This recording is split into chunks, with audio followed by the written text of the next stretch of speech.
Assalamualaikum warahmatullahi wabarakatuh. Nama saya Namirah Litana Mora Harahap dari kelas 12 IPA 6. Di sini saya ingin menjelaskan mengenai fase penyebaran Islam di Indonesia. Fase penyebaran Islam di Indonesia melalui 3 tahap. Yang pertama, jalur perdagangan. Yang kedua, berdirinya kerajaan Islam. Dan yang ketiga, berkembangnya agama Islam. Yang pertama, tahap perdagangan.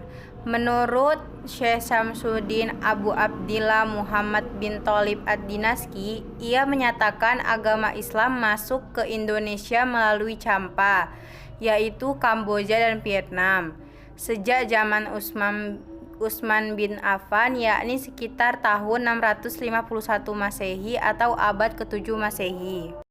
Namun ada juga yang menyatakan bahwa pada abad ke-1 sampai abad ke-4 Hijriah terdapat hubungan perkawinan pedagang muslim dengan penduduk setempat sehingga mereka memeluk agama Islam. Yang kedua yaitu tahap terbentuknya kerajaan Islam. Pada akhir abad ke-13, kerajaan Samudra Pasa yang dipimpin oleh Malik As-Saleh sebagai kerajaan Islam pertama di Indonesia merebut jalur perdagangan di Selat Malaka yang sebelumnya dikuasai oleh kerajaan Sriwijaya. Hal ini terus berkelanjutan hingga pada awal abad ke-14 Masehi berdirilah kerajaan Malaka yang berada di semenanjung Malaysia.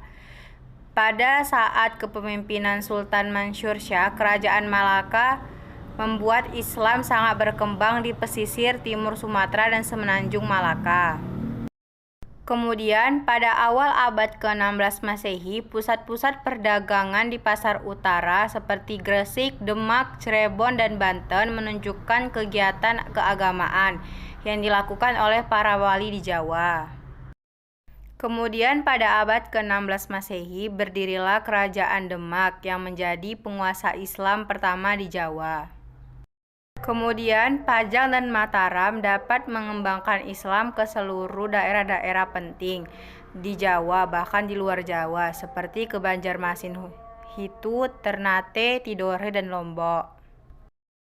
Dan Islam juga tersebar ke Sulawesi. Yang ketiga, fase perkembangan Islam. Pada fase ini, para pemangku kerajaan berguru ke pusat pendidikan Islam, seperti Ternate yang berguru ke Giri, Gresik. Kemudian tersebarlah agama Islam ke beberapa daerah, termasuk daerah Lombok dan Sumbawa. Sekian penjelasan dari saya. Apabila ada salah kata, mohon dimaafkan. Wassalamualaikum warahmatullahi wabarakatuh.